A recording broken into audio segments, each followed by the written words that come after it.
Welcome everybody to the hip hop and comics show on Sixth Element of Hip Hop, featuring my co-host Stu Dog, and also we got Cooks in the building.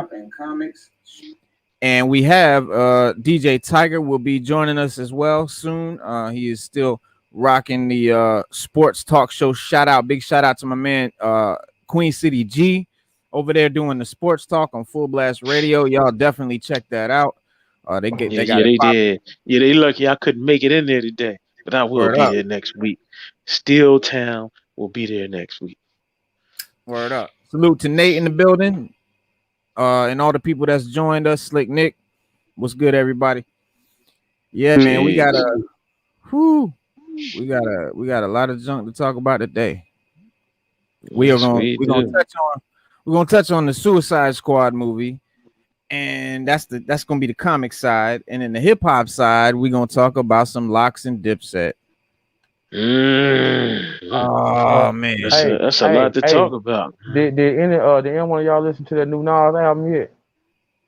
I have not. Yes, come on, man. Whoa. First of all, First of all, whoa.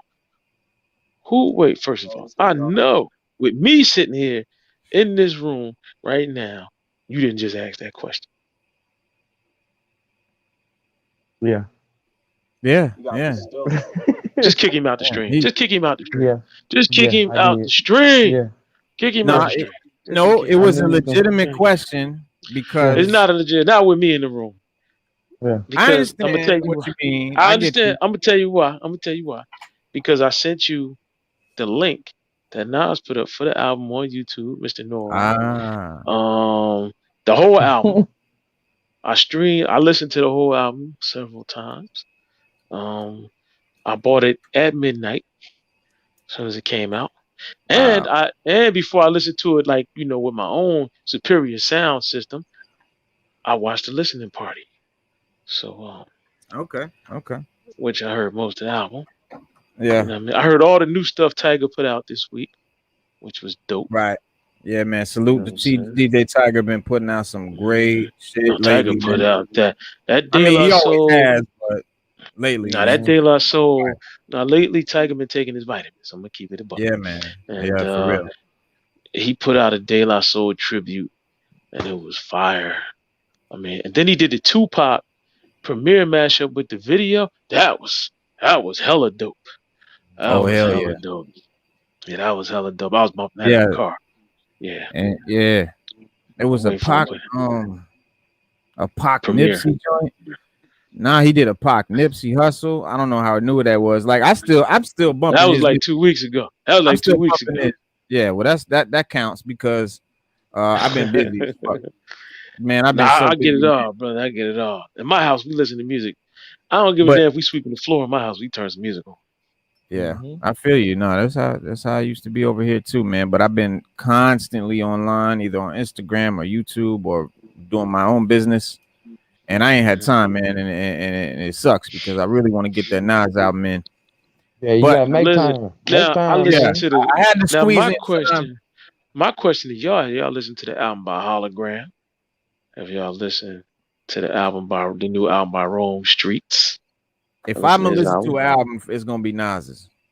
And have y'all listened to Nas's new album? I listened to all that. I done heard all that. Yeah, man. The first part, I had that joint, the Shop My Soft joint, DJ Little Ski. Can't hear you, brother. Into the King Disease number 2. Come closer to your mic. Get closer to your mic. Yo, can you hear me? Try again. That's not it. Y'all still coming in low too. Can y'all hear me? Now? Yeah, that's better. Yeah, that's better. It's weird. It's like at an angle that I hear him. Yeah. It's like yeah. You got your 3D audio on or something, Sever, man? What's going down, baby? Audio's in, the mic is in. Go to your Sever. Go to your cam and mic settings, where it says cam/mic, and then see what they say. See if you can Camera says 2-1. Go to audio, tap the audio, and then see what it says. If it said, So I if it says it Dave should say East, default microphone, something like that. Angelo Bolano said Dave East's Hoffa album is better than Nas KD2 album. Black Miss, salute. Was good, brother. And Angelo Bolanos Black. was good. So now Cooks, while they working on the mic, do you agree with Angelo Bolanos' statement there? I Or have can't. you heard Dave East's Hoffa album? I can't. I ain't been on Davies album yet. You know what I'm saying? I ain't been on it yet, so I So Dave can't. East new album? I will not. I will not compliment on that. You know, I will not say nothing to that yet because I have to listen to it first. Right. No, yeah, absolutely. Absolutely. You got to hear it before you can critique it. But So, I value the opinion though. I'm definitely gonna go listen to that. He definitely gonna make me gonna go listen to that album. yeah, exactly. Now I'm going to go listen to Dave East and see. Definitely gonna go listen. But I definitely got to hear Nas's joint, man. I really do. Sever, what's good? Give us a mic check. Mic check. Yo, what's good, yo? Nah, it still ain't working, man. Yo, can you hear me? Nah, bro. Is this the same setup you used last time you was on? Yes, it is. Yeah, I'm going through the same browser and everything. But I gotta basically yell for it to actually like get the levels up. Yeah, it's just not working, man. Yeah, I don't it's know. not. Yeah, I don't know. I think I don't know. we had that trouble. We had that before. We had that trouble before. I can't remember. I know you can switch the mic. Back in. Because I want to get on this nice conversation real quick. You got some headphones? Yeah, I was gonna say try some headphones with a mic, All right, hold on. something like that. Yeah, That'll work. That'll cure it. That'll usually, poke That a might hole in carry, it. yeah. yeah. Dave East album. Dave East album was tight. It was tight. Hmm. Can't say nothing bad about it. All right. What he said? He said it was the quintessential album of the year. Is that what he said? Who? Nah, he said it was better than the Nas joint than that KD2. You know what? I'm gonna be honest with you. I think King's Disease 2 was all the songs that didn't make King's Disease 1. Well, I It's the hope it same was sound. It's the same sound. better. Is it? The song, yeah, the songs It's Hit are Boy, right? tight. Yeah, the songs are tight. See now It's what Hit just Boy that did with Benny the Butcher was phenomenal, and I felt like that should have been Nas's album. What he did with yeah. King Disease was did you hear the Benny the Butcher the Hit Boy joint? Oh, come on. I mean, not did you hear it, but what do you think about that versus the Nas joint? You know the one I'm talking about, right? I could say. What's All the right, I can name of say that this. album? What's the name of that King's album? Disease. What? Which one? The plug? No, not Benny the the plugs I Butcher, met. the Benny the Butcher, the plug I met. Nah, Plugs I met. Not that. plugs That I met wasn't it. 2 or something. Hang on, I got you. King's Disease to me was the first album I heard by Nas in a long time that I just liked right out the gate. Like normally I have to listen to it a little bit. They're on point lyrically, but beat wise, I got it. It's not like it's like the beats. It's just I gotta get into it because he changes every album. Like his the flow and everything of the album changes every album. What And up, I y'all? guess that's part of him. What's going on, Tiger? I guess that's Yeah, part of him DJ trying to be Tiger's in the house. creative. You know what I mean? I guess that's part of him just trying to be creative, which I Right. respect him for. But at the same time, it's hard to gauge.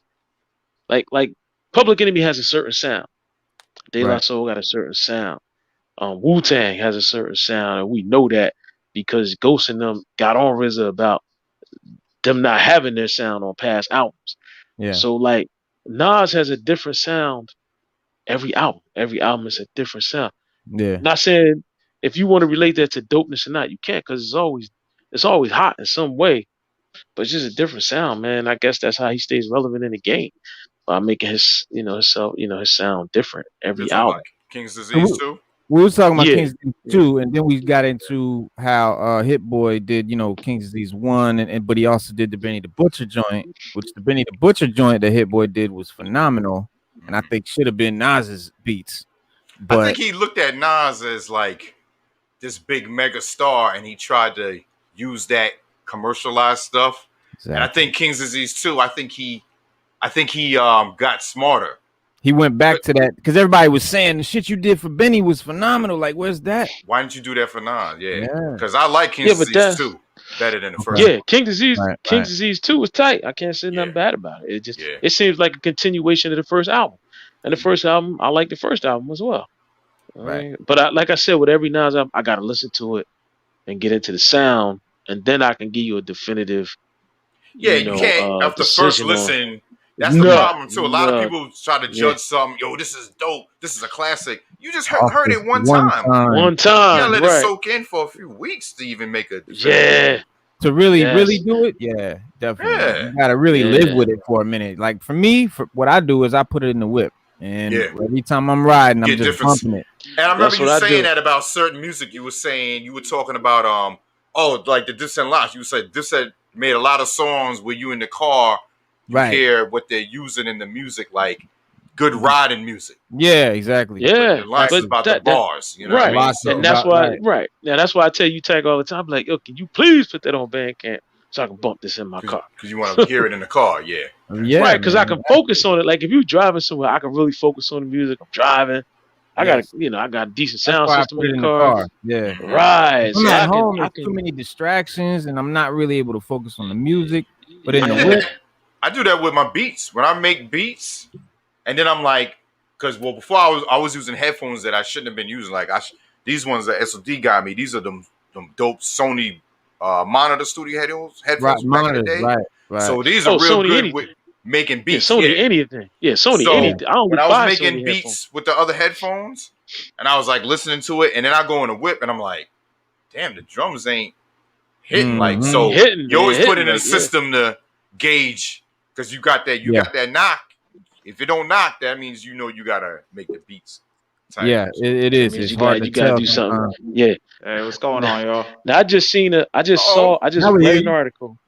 I just read I'm an article, audible. and that's crazy that you said that, Tiger. I just read an article where it was Killer Priest. They were interviewing Killer Priest. I think it was Killer Priest residents. It was like 3 or 4 members of Wu-Tang Clan and Redman.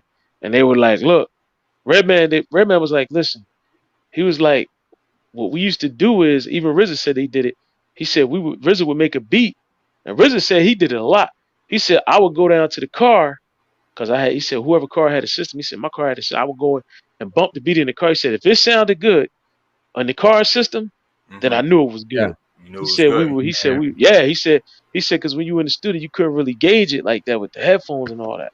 So he said we would go down to the car, and Redman said he wrote, it was a beat. What's that song that Redman's on with them on the second album? I forget the name of that song.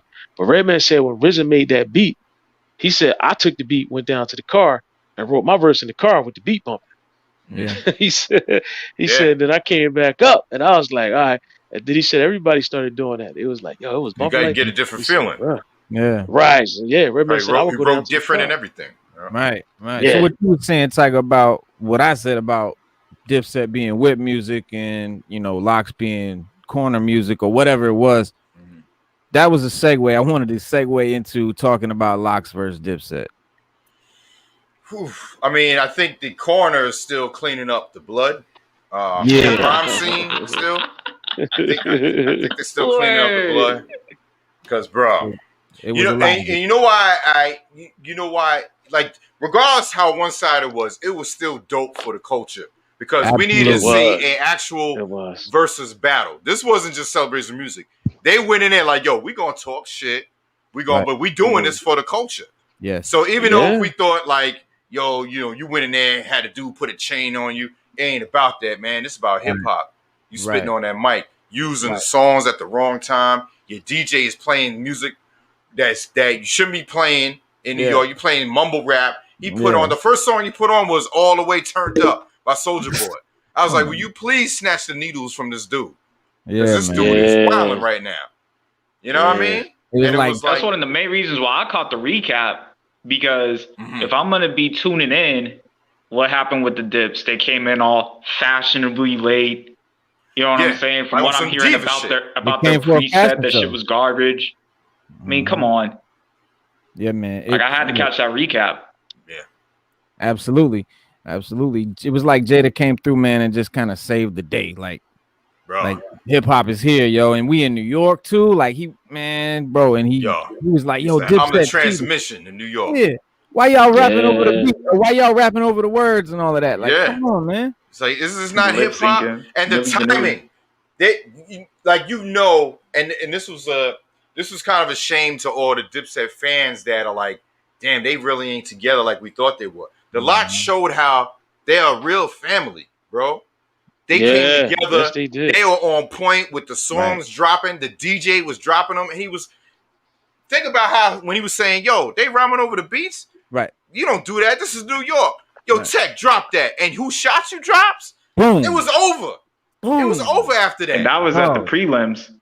That was like a quarter. That was like at least like a quarter of the way through. Yeah. Remember Jadakiss kept saying they jipping y'all. He was like, they jipping y'all. He was like, they cheating y'all. They jipping y'all. They not giving y'all the realness. Yeah. He was like, that was the New worst York. part too, because I was keeping count. And then Dipset want to come in with the medleys. And I'm like, what? Like the LOX have only just came with just one song. And then when they got a little shook, then they started coming through with medleys. I'm like, nah, that's cheating. That's like 3 songs against one. And they still were taking L's. Yeah, because they was like, yo, we got 2 minutes. Jada was like, all right.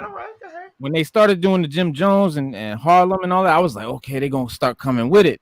Because that's my shit. That Jim Jones, Harlem Diary. Yeah, that Jim Jones, that hot darling. But that was a hot album. That was cold though with Jones. Because Jones is my favorite member out of that collective.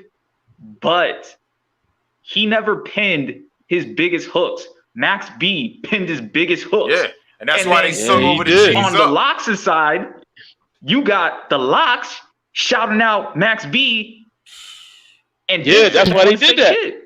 That's why they did that. That's exactly why they did that. Day ones. Yep, that's exactly why they did that. That's exactly why LOX did that. Yep. They purposely did that. And you notice when he put on G's Up, they kept taking it out and they was singing over it, and then at the chorus ended, they just cut it off. Yep. And then that was lame. Cam is about to play the joint with him and DMX. Right. And cuts it off, and it goes to the other joint. I was like, it's like, bro, that was the joint you had the moment with DMX. Yeah, Jadakiss. Remember, Jada said that.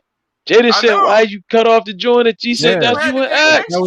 Yeah, he said, "That's you and X." This is what's always kind of baffling me about. It was the arrogance of Dipset, man. Yeah. And this is what's always baffled me about them, because Cam's the leader, but Cam doesn't sound good on any record unless if it's a feature. In my humble opinion. I mean, he's always been in collectives, and the members in the collective have always outshined him, all the way back from Children of the Corn. Big L and Mace, and I fucking hate Mace. Yeah. They outshined him.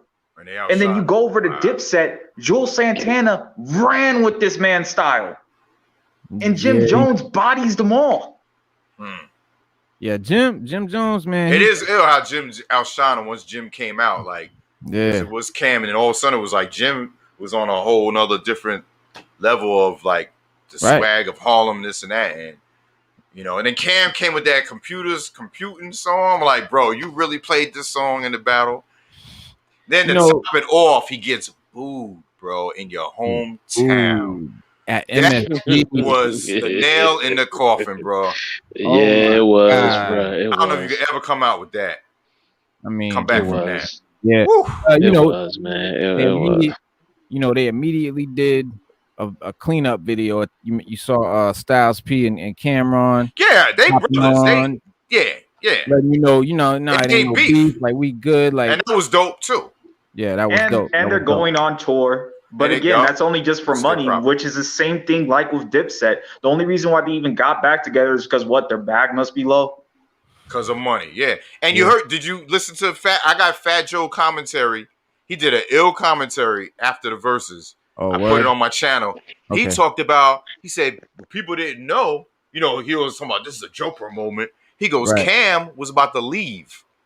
Why do you think he was late coming in? He said he was about to leave and didn't want to do the verses. Like, really? You on it like that? Yeah, cause why he don't want to do it? Beach chair. He on that bullshit. I think a lot of their problems is because of Cam. It is. To be honest with you. It is. Yeah. Because Cam had a lot of beef. Because remember when they were signed to Rockefeller, Cam had a lot of beef. He had a lot of beef with Jay-Z, but I can understand it. I can understand it at that point because Cam was saying that Cam had a good argument. I think it's legit, and he said that Jay-Z don't like nobody being hotter than him, and he said at the time Dipset was hot. They was so hot. Yeah, he's talking about putting his verse on it, and he was like, "Yo, take it off." Yeah. So then Jay-Z did a verse for "Oh Boy," and he was like, "Nah, I'm being petty." He said because it was corny. Yeah, he said it was corny. Because he did. He said he asked him to be on the song from the grip. Yeah. And Jay-Z told him no. And when he heard the beat, Jay-Z was like, "Nah, that's whack. Ain't nobody going to hit." And he said it was the hottest song of the summer, and it was.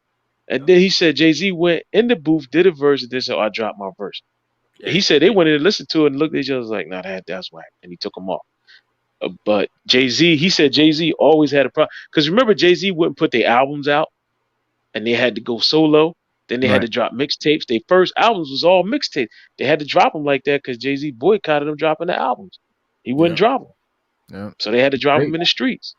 Yeah. They definitely came with a prepared, like it's like they came like coming to a freestyle battle with written shit. That's the equivalent of what they did. Yeah. They came to Madison Square. They came with the tracks.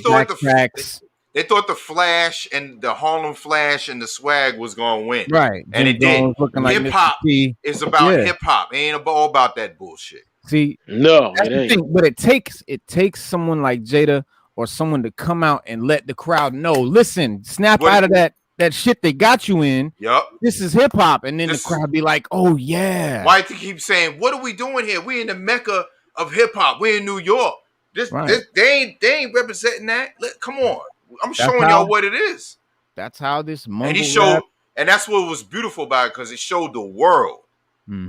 Like this is the foundation of hip. Why do you think all the old school dudes are giving the LOX they love and they flowers? Because it was like, yo, they went in there with the elements, rhyming, the DJ scratching on turntables.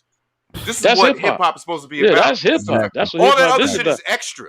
It's extra. Yeah. And then you prove that you couldn't do that because you needed that to get you over. That's showing that are you really hip hop? Yeah. Right. Because people tag it, they try to diss sampling. Like they be like, "Oh, sampling is this, sampling is old." No, you gotta remember something. When hip hop came out, we had nothing. We had no instruments. We had nothing. We like artists was poor. They didn't have nothing, so they took 2 records. That's what's so like people don't understand. That's what's so amazing about rap. Innovation. Made amazing songs out of you can make a whole new song out of something that out of something you already got. Out of just 2-3 records, you can make a whole song. This was before they had computers. Yeah, I remember when Jam Master Jay did "Here We Go." That's big beat. That big beat. That's big beat.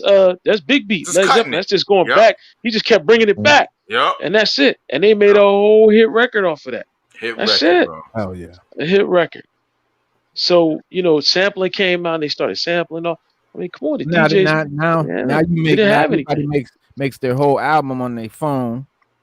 You know what I mean? He records it, makes the beat with the phone, the whole 9, uploads the shit to the internet. And the shit is but it's only but so many sounds. Rap, right. That hot shit, all that shit. That shit got everybody, You're supposed to use man. And you're supposed to use the technology to further your talent. If you don't got talent, it don't matter what you got. Exactly. If you got the illest DJ turntables, you can't DJ. It's gonna still show when you try to DJ. I don't care what kind of equipment you got. And that's auto tune. Like auto tune is a tool that they rely on. They depend on it. They hide it because they can't hide behind it. As an MC coming from this era, you can. Like the auto tune really is just used to mask these people's voices. Me, I never touched the stuff. And when it comes down to actually creating my own instrumentals, I heavily rely on sampling because seeing what the Bomb Squad did and just their extensive library and the way they were just able to flip shit, like that Pac-Man sound and not get sued. You know what I'm saying? I'm like, yo, like this is a gold mine. And the way that I listen to records, I'm like, yo, let me get that real quick and let me flip it and bounce it and put it into my own story. I could tell the story through the records that I've heard in the past and carry on that lineage of what they were talking about and put it in my story. If I go when I make a beat on my phone and use the same goddamn 808 drum pattern, because really the 808 just kind of just really replaced the 707s and the 909s. Yeah. And what's good, that Lee? 808 and the way that you just drag it out and distort it, and it's just it's just 808s on top of 808s on top of 808s, and it's all low vibrational. It's very low vibrate, and that low vibration what's the word for it? It doesn't transcend. It translates to the low vibrational energy of what these rappers are talking about. Yeah, that base chakra, that groin area. Precisely, which is focused on sex, survival, and food. Right. All survival. Like I said, OG, let me get a mic check, OG. Hey, what's up, guys? What's up, brother? Yeah, but that's like I was saying before. We had hip hop. We had nothing. We had to make every beat you hear. That Q-Tip and them, that Tribe Called Quest rhymed over. Eric B. and Rakim, KRS-One. Those early albums, Public Enemy. They didn't have all the computers and Mike Will made it sounds that these guys have now, and everything was different. The 808, everybody was using the 808 for years. The TR-808, they used that for years. And look how much we got out of it. Look how many great records we got out of that. But now you got. But it wasn't 808 on top of 808. And you can't. Well, basically, it's like this. In a nutshell, anybody that's down with hip hop knows this. Hip hop is about sounds. That's it. Like when you watch Beat Street and you listen to Lee's brother, what he say? He always say, look, he always say, hey, I go record different sounds and then I bring them back and I mix them into my records and make a whole new beat, because that's all we had. Like you might record the train riding on the tracks, then come back, make a beat out of that. You might record water dropping in your basement and come back and make something out of that. Music. That's right. Or but that's what we had. They did some bird sounds on the Timberland tip. Right. Yeah. That's what we had, bro. Yeah. That's what we had. We had sound. So we use sound. Hip hop is about sound. It's about different sounds. About many different sounds you can put together and make something happen. Like the way DJ Tiger did that mashup with Primo and Tupac. That shit was ill. That's the illest mashup I heard all year since January. I haven't heard a mashup. I'm still bumping that music all the damn time. I'm still bumping that Primo and Nipsey Hustle that he did. That shit is the bomb, dog. Yo, you know what's crazy? Yo, Reno, my homegirl on IG, she like shared the cover of the picture. Right. She was like, "This is my vibe today." So I hit her on the comments. I was like, "Yo, thank you." So she IG me. She goes, "Wait, you did that?" I was like, "Yeah," and I was like, "Cause I tell her the funny story." I was like, "Yo, my friend did the same thing." He was like, "Yo, you gotta check out this mix, yo. This mix is dope."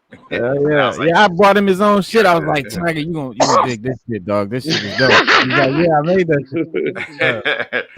I come to him, I'll be like, "Tiger, that shit was hot." Then the motherfucker, hot. That was some hot stuff you did.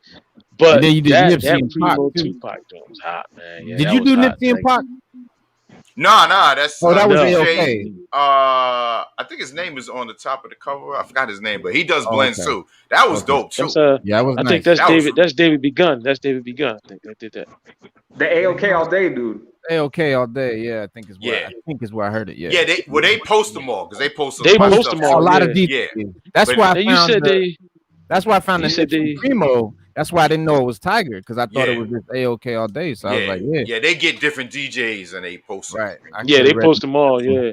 You know who does that too, and he's been doing a really good job at it. I give him credit for it because he put up some stuff that I even forgot about.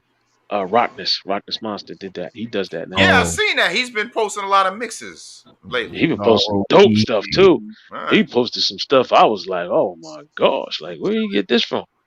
I was like, my man, you gotta give me a link to that. But he won't give you a link. He just tell you, I'm just putting it up for entertainment. That's it. Yeah, he posts a lot. Yeah, he do post more. Yo, Cook, what did you see the LOX Dipset? Of course. What did you think about it? I mean, like, it's pretty much this, you know what I mean? I'd be sounding like it'd be like an echo. I pretty much be saying what everybody else saying.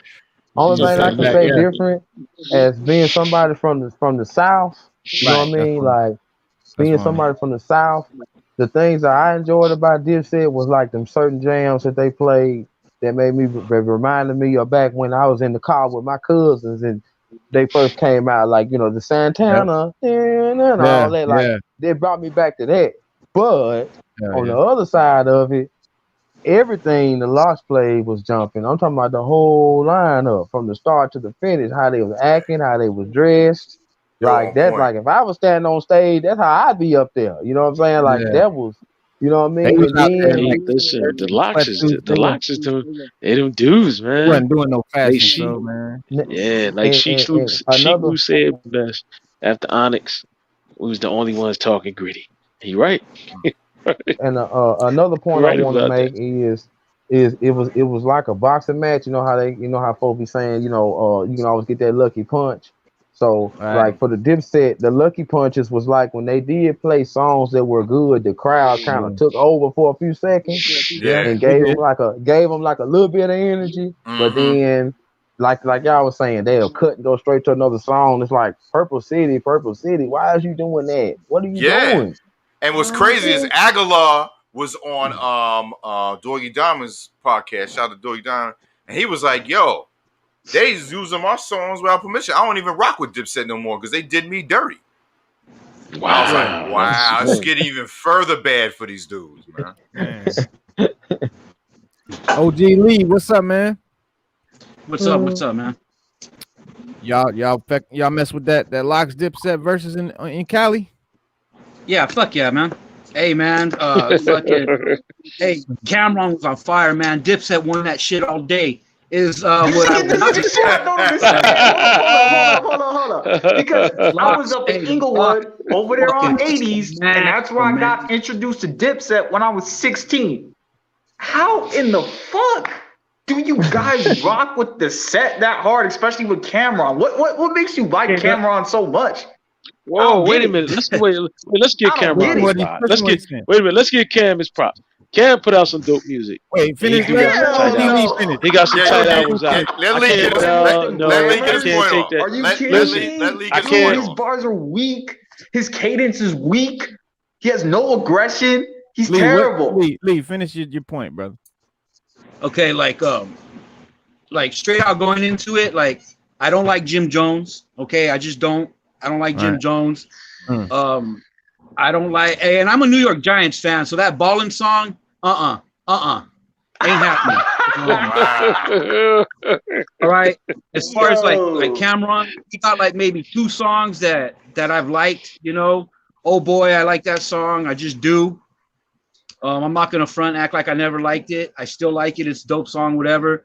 But as far as Jules Santana, I never really cared for. I don't hate him. I just never cared for him. It's just different. Never got into him. Yeah. I like Jules, man. I think Jules is hot. I like Jules is average. Young Jules. Like I like Jadakiss a lot, and Sheep, of course. So, you know what I mean? The LOX, like, but I try to go into this with an open mind, not just from the jump going, oh, the LOX is gonna win. That's it. Fuck this. You know what I mean? Right. So just like tripping out and watching each song and each performance and shit and how they was both acting on stage and all that. I had fun. I thought it was dope. You know what I'm saying? Like it getting wild, but not real. Like it was getting kayfabe wild. You know what I'm saying? Smashing Homeboy's bandana off his head and shit. But I think at the end, like it was towards the end where Jada goes, man, it's 25-2. Come on. And I'm with him on that. I believe it was 25-2. Yeah. The 2 is being generous. Yeah. The way they was behaving though on stage, like real talk, I have like a different, in a positive way, a different look at Jim Jones now. You know what I'm saying? Like his behavior was like on their side, I want to say the most respectful. Jimmy's even cool. Even though it was playful. Yeah. Even though it was playful between both sides, you know, Jada was getting wild and all that stuff. But he was the most respectful. And I like that, like throughout the thing, you know what I'm saying? Like, I just like how it was, and even Cameron, like going up like towards the end and like getting at Jada and stuff, and them talking back, you know what I mean? Like, and I like that they addressed it to the crowd, especially after the bandana incident, telling them, nah, y'all just, you know, kick back, you know, like we love each other and all that, because that could have got out of hand real fast. Yeah, it could have went left if that was a real straight out, man. If it was the 90s, it probably would have. Yeah. But I feel like that was straight kayfabe, as you mentioned. Straight wrestling right there, man. Kayfabe. Yeah, but I'm glad it ended the way it ended. Yeah, like I was saying, even though it was one-sided, to me, that was like the dopest, authentic battle versus. Especially with the LOX, man. Hey, the LOX doing their mixtape stuff, man, is insane. And then even towards the end, doing all their Grammy shit. Like, come on, man. Just all over their shit. He's like, we ain't got no girl hits. Great how. That was a victory lap. Yeah. And they had me laughing at the beginning when they kept telling them to do Ballin'. Yeah. He was like, yo, when you gonna do it? When you gonna do it? It took all the luster away. Yep. Like 3 people were probably like balling in the crowd. Yeah. Yeah. It wasn't no surprise. They were like, next song. Yeah. This ain't gonna cut it. But on Angelo, this is what I don't understand. Dipset, when you listen to that first album, it was a double album. It's mad hits on that album. And that album, it's mad skits on the album. What are you talking about? Yeah, it's mad hits on that. But if I was to say as a group, it's trash. But if I was to say as a group, Rockefeller joints. If I was to say double album. as a group, that was their best work. That album right there. That first album was their best work. Everything after that was just miss and more miss and more miss. That first album, to me, I think that's all they got besides their solo projects. Yeah, because it showed you personally how they really rock. They really don't rock with each other anymore. And to me, that's, like I said, that's Cameron's fault, man. They really not are together. They really not. They not, man. And it shows. I always saw them as a bunch of individual rappers anyway. I never saw them as really a group. Yeah, because to me, the LOX is a group, a natural group. Yeah. Right. And Dipset was like, to me, I look at them more as like a. You mean kind of like Juice Crew, like how the Juice Crew did a few songs, but they're really solo. Yeah, but even that, it was already established, like a they were like a Harlem Juice Crew in a way. Yeah, but even with that, their issues though, man. Like Cameron's a major part of their issues. You know what I'm saying? Like, they J.R. Ryder, Hell Rel, 40 Cal. You know what I mean? Like, you'd even bring on like these other dudes that actually spit on stage because it's so arrogant. They weren't doing the hit. Yeah, they weren't. They just want to do them 3. Right, they just want to do them 3. Yeah, they be leaving a lot of dudes out, man. When it becomes like the Dipset stuff, man. To me, that's their downfall, man. To me, that's how I look at them, man. Like, because Hell Rel and all that was on that first album. They were all on with just Meth, Ghost, and Ray. Yeah, to say, oh no, we don't need you, Jizza. We don't need you, Inspector Deck. Are you kidding me? Right. Illest lyricist in the group. Yeah. That's like them doing that. Between Jizza and Inspector Deck, they like the illest. Yeah. They the illest too. You combine it's like Superman and Invincible. Yeah. Exactly. I mean, it wasn't really a great matchup because it was more of a crew versus a group, and LOX is a group. You know what I mean? Like you said, but they're one of them groups that every one of them is dope. You know what I mean? Like a lot of groups always have like 1 or 2 standout guys, and then it'll be like 1 or 2 that, they're like, oh, they're cool. But LOX is like woo in that way. Like everybody is dope. You know what I mean? Yeah, because what's your name is very underrated, man. Sheik is very underrated. Yes. Sheik is very underrated. Yeah. Mm-hmm. She was like, man, get the fuck out here, man. Word. Get the fuck out here, man. These pussy ass niggas. I was like, Sheik, man, dog. He's like the Ghostface. Yo, I was like, it's about to be on now. That's actually why him and Ghost have the most collaborative energy on Wu Block. Yeah. That Wu Block album is dope too, man. Yeah, that Wu Block album. Go back and listen to it now. Like, now you get more. To me, I've listened to like Wu Block songs after that battle. And it's like, I don't know why it's enhanced now to me more. I guess I appreciate it even more now. Yeah.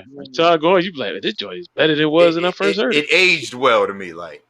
Definitely. Yeah, that's true. Definitely. It's a lot of albums like that. You got to go back and listen to them now. Yeah. LOX I was just watching an interview where LOX was telling a story about them and Mike Tyson. They were saying how they was at the war show. They was about to stab him. They said Sheik was good. They was hyping Sheik up to Pokey. They was like, well, Sheik, you gonna have to take the hit. He's like, why? Because I'm the biggest motherfucker in the group. Yeah. Styles P said, "Well, somebody going to sleep. It don't matter who it is. He said, we putting somebody to sleep." That was hilarious. He said we was on some punk stuff, but he said we tried to keep it a G, but we couldn't. Yeah, he said we was like, go ahead, man. He said it should have been like, go ahead, Mike. He said, but it was like, go ahead, man, chill. Yeah. He said we told Eve to step off. Boy. Yeah, he said we told Mike. He said we told Eve to step off. Like, Eve, just go ahead up. Go ahead, man. You got it. Go ahead. Yeah, you got that, Mike. Yeah. He said we couldn't do nothing. He said Mike was our peoples. Yeah, Mike is cool. Yeah, but it's some dope music out right now, man. Some real hip hop. Now, gentlemen, I'm curious. Since the Verzuz was basically just a promotional run for the upcoming tour, right? Yeah. Mm-hmm. I saw on the bill that on one of the stops they got Lauryn Hill on the bill. Now, at the beginning of the show, you guys were talking about King's Disease 2. Mm-hmm. How do you guys feel about Lauryn Hill's verse and her apologetic nature, especially after all the dirt that she's done? You know what I mean? Because I wasn't rocking with it. What dirt? Breaking up the Fugees. That dirt can go around. I can't just blame that on her. I would say that's more on Wyclef. I would say that's more on Wyclef than Wyclef was the married one. Yeah, but it was Lauryn Hill at the peak of her prime, being promiscuous, yada yada yada in the group. You know what I'm saying? You do well. Hold up. Wait. First, let's time out. Hold up. Okay, you were in the group with Lauryn Hill. You were in the studio one night, and y'all smoked some weed and drank some liquor. Back in the 90s. Next day, back in the 90s, because in your 20s. You was born. Yeah, you wasn't back in the 90s. You was young back in the 90s. Right. You in your 20s now. Liquor led to some stuff. Led to some stuff going on. And, that led to more stuff. So that was inevitable. But Lauryn Hill, I mean, come on. I don't care who you married. I don't care who Wyclef was married to. Man, listen, a young Lauryn Hill, then I would have been a sinner as well. But that's what I'm saying. She was promiscuous in her past, and now she wants to apologize about it now that she's past her expiration date. Well, bro. Lauryn, bro. You can't expire Lauryn Hill. No, you can't. Bro, how many kids? No, sir. What do you mean kids did she shout out? Like 9? What do you mean expire? You mean her in hip hop, or you mean Lauryn Hill will body all these female rappers that's out right now. Whoa. But on her album, which was an R&B album, how many rap songs was on there? Like 2?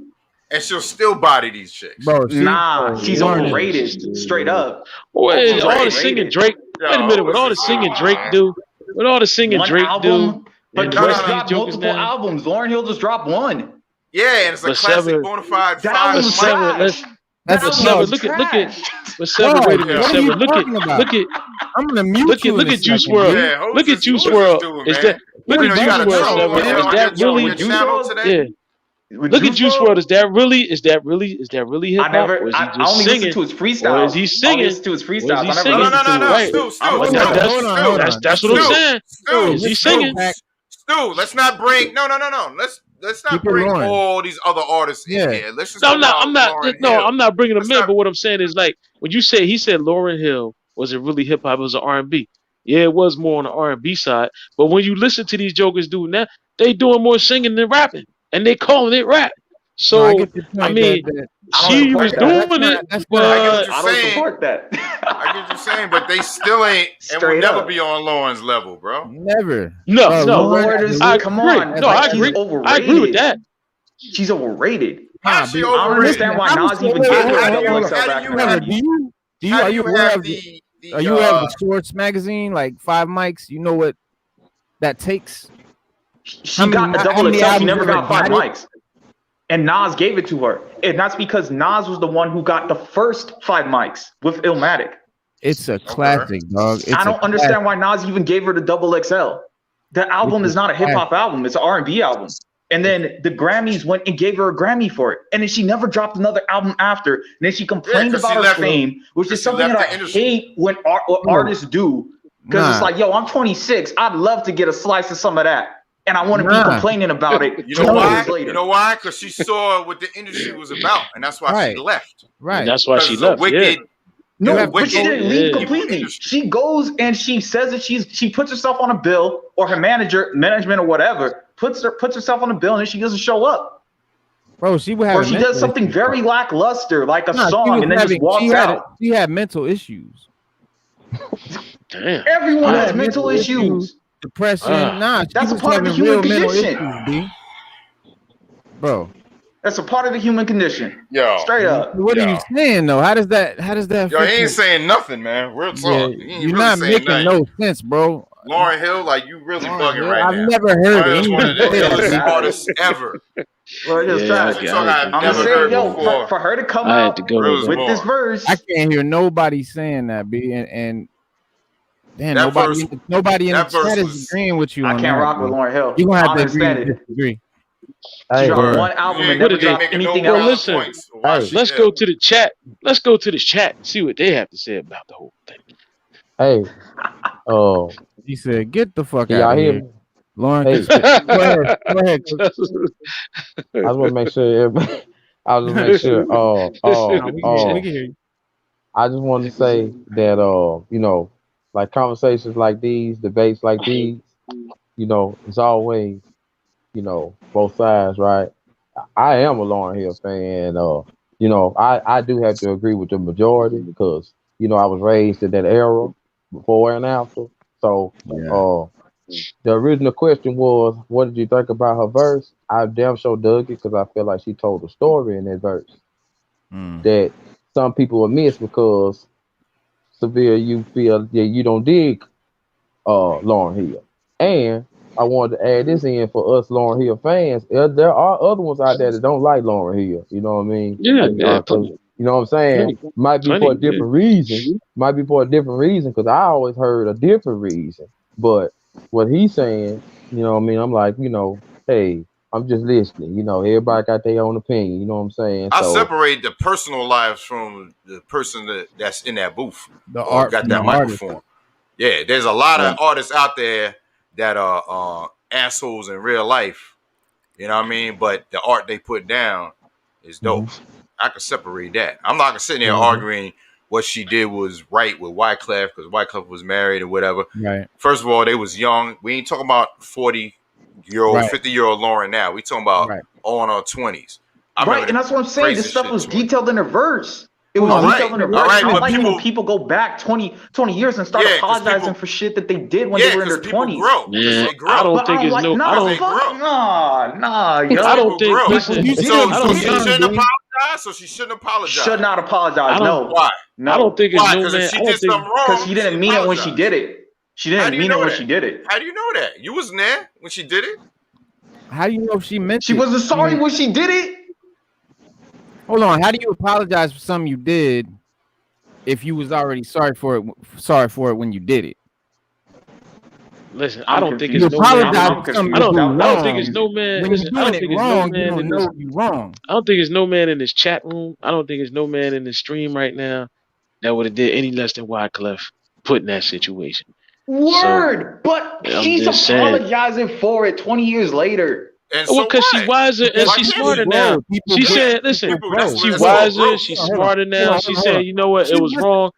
She probably felt she didn't do nothing wrong then, that it was just all natural, and it just that's just how it flows. So now she like, I'm older, I'm wiser, I'm more mature. I got 9 kids. I'm paying taxes now. You know, once you pay taxes, you get smarter. You get smart. Everybody knows you just keep getting smarter. We have a different perspective than he got. The man's 26 years old. He ain't been 40 something like we have. We understand how a 26-year-old Reno is a lot different than a 42-year-old Reno. A lot different. You know what I'm saying? There's a lot. Is it a big difference, Reno? I mean, it's very large. Reno? It is huge. Very large. Okay. It's gargantuan. Yeah, well, I'm not using that much of an excuse on somebody being young because I know my son is 25. He would never say the shit he's saying. Right. Right. That's a whole fact. No, I'm not saying that. I'm just saying that somebody that don't know different range. How a person changes, you know, maybe you don't know, maybe you don't, you've never peeped how someone can grow and change, and so to you, you don't understand how that's possible. That's the only explanation I can give for what you're saying. With Lauren, I've said it before. Like with that situation, Cheetah cannot change her spots. Straight up. So you said you just go back and apologize. I get what he's saying. You better I get ride what with he's your saying. decision. So you said even though she's a little older, she might be a little what? She paying taxes now. When you pay taxes, you get smarter. So she's saying that it's still the same. It's new packaging, same product, basically. Do you believe in apologizing? 20 years later for one person. She's not going to drop another album. She's writing the lightning in a bottle that she had some 20 something years ago. And she came back to sprinkle a little bit of I gotta get ready for my show, for the ears of the fans that respect her. You know what I'm saying? But me on the other hand, you know what I mean? I can't respect this woman. I just don't. Yo, Tiger, I just won't. And I don't think she has a right to apologize. If she did something, she need to ride with it. That's a fact. I'm gonna stand on that. You bugging. Well, you're entitled. Album was an R&B album. It's just like when they give Tyler the Creator that Grammy for Eagle. Even Tyler was like, "Yo, like my album was not a rap album. Why the fuck did y'all give me the hip hop Grammy for this shit?" You're entitled to. It's the same thing. See, all right. So let me just throw this in one time, man. I just feel like I just need to say this, since I am the positive guy. It's like this, They just different. It's just raised different, man. Just raised different. Right. That's it. You learn from the ones before you. You just raised different. He got his opinion. He talk fast. He ain't gonna let you get your point in. He's still cool, dude. Ain't nothing wrong with it. He just feel that's how he feel. It's probably music. He probably got a whole catalog of music that I know I ain't gonna listen to. But I still give him a chance to state his opinion, and then we're gonna go on to something else. That's all I want to say. I feel you. I've heard the album like 5 times. Wait. Hold. I'm sorry. I ain't mean to halt everything. OG, what's your opinion? What you like about Lauryn Hill? Yeah, OG, what you think about this? West Coast. Well, okay, well, what do I think about her, or what do I think about her? Like what? Be specific. Yeah, the whole thing. Break it down for us. Break it down for us. OG. Okay, look, her as an artist, first of all, okay? I love the Fugees, all right? Like straight out, man. I love the Fugees, man. Them splitting up, her doing her Miseducation album, to me, it was all right. I didn't love it like I was hoping I would. You feel me? Like when they was together, man, it was just, I just love that group a lot. And so I was hoping her album would hella be tight, man. Like I would really love it, and I didn't. I don't hate it. I don't hate that album at all. You know what I mean? Like I like it, but I don't hella love it. Feel me? Like I do know it's a classic album. I consider it a classic album, like straight out, especially for its time. I do give it its props, man. As far as her apologizing for something, I guess the point that he or what you were saying, what he was saying was she's saying she's sorry now, but she wasn't sorry when she did it, correct? Yes, sir. Okay, but isn't being sorry part of growth, homie?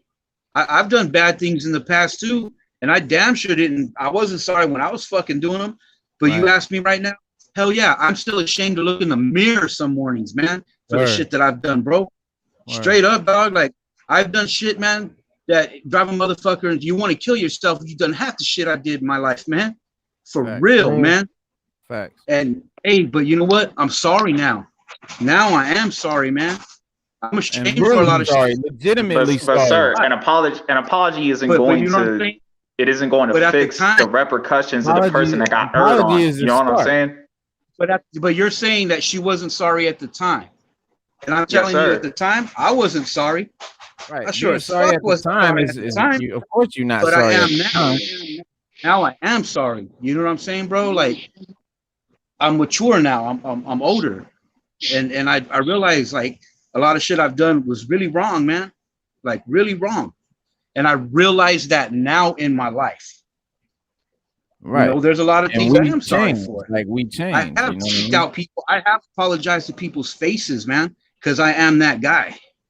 Right.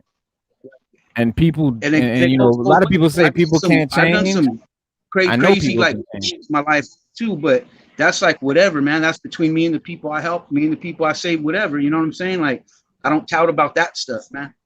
Right. I just try to live my life as good as I can now, because hey, man, like when the time comes, it comes, whether we're ready or not. You know what I'm saying? And I don't want to be going down when that time comes. I want to be going up.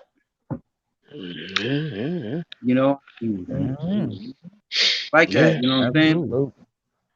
And everybody does have mental problems, man. That is a fact. I'm real big on that. Yeah, you know, we don't know what she's going through, or what she was going through at the time. Nobody knows but her.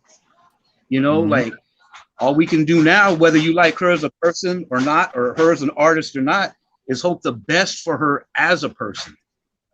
I don't hope ill will on anybody, man. You know, whether I like their music or their movies or not, I don't ever want someone to like get in a plane crash or, oh man, I hope this movie bombs and he kills himself. Like, nah, man. Like, I hope this person just continues to strive. I hope they find their niche and they make it in something. You know what I'm saying? Hey, you know, much again, and that's what it is. Like, I'm not saying that I want her to tank on a tour or anything like that, but it's just like, yo, like, if she does the same shit again, like, what is this stuff that she's been talking about on the record right now? You know what I mean? She shows up late, doesn't even perform. It's like, what are you talking about here? You know what I'm saying? You're obviously, but time will tell. You know what I'm saying? Time will tell. Like I said, and hey, all we can do as people is hope. You know what I mean? And pray for her. And hey, man, hopefully that's it for her. Her past is her past, and that's it. You know what I'm saying? Well, I personally don't believe in hope. That's a poor man's currency to me. I like to just do everything off of self-determination. Then, brother, I'm the poorest motherfucker you'll ever meet in your life, man. Straight out. Facts. Hey, respect. Nah, you grow. I mean, everybody grow. Everybody learn and gain different levels. Yeah, we'll have this same conversation when you turn 40. When you turn 40, which would be in like three more years, you know, it's gonna be a whole different story. Yeah, but you couldn't have told me that then, and I believed it then either, though. So, but let's segue into Suicide Squad. Everybody saw it, correct? Solid film. Yes. I couldn't get my stream to work all the way, but I chipped my way through it. I chipped through it. Well, you gotta go to the theaters, man. I mean, like to see. Not during the pandemic. Not during. I mean, I'm listen. Wait a minute, Sever. I'm gonna keep it a buck. I'm gonna keep it a buck, Sever. I'm gonna keep it a buck. Just for everybody out there. Stu Dog love going to the movies. I'm not gonna lie. I take me and my wife go to movies. I love to sit in the movie theater and watch the movie. There's something about that experience that just captivates me. Can I sit at home and watch it? My surround sound and all that? Yeah, I'm cool with that too. But to go to the movies and watch it, that's an experience for me, man. That's like getting on a ride at Great Adventures or something like that. I love it, bro. Yeah. I love everything about it, man. I don't pull no punches with it, man. I don't mind paying the price. Because I remember back in the day when people was buying the bootleg tapes, they'd be like, "Oh, I paid $5 and I got the bootleg tape." But you sitting there watching people's heads bob by. Yeah, I seen one time they were smoking weed in there. You seen the weed smoke coming up through the joint, and the people was in there arguing. So I'm like, well, wait a minute. If you watch, I said, look, man, okay, it costs $7 for a movie ticket. I'm paying $2 more, and I could be there getting that experience rather than sitting in there trying to mumble. So yeah, go to the movies, y'all. Just go to the movies. Take your lady. Take your lady for the West Coast. You know the MacArthur Park spot. And y'all got drive-ins out there. I got drive-ins on the West Coast.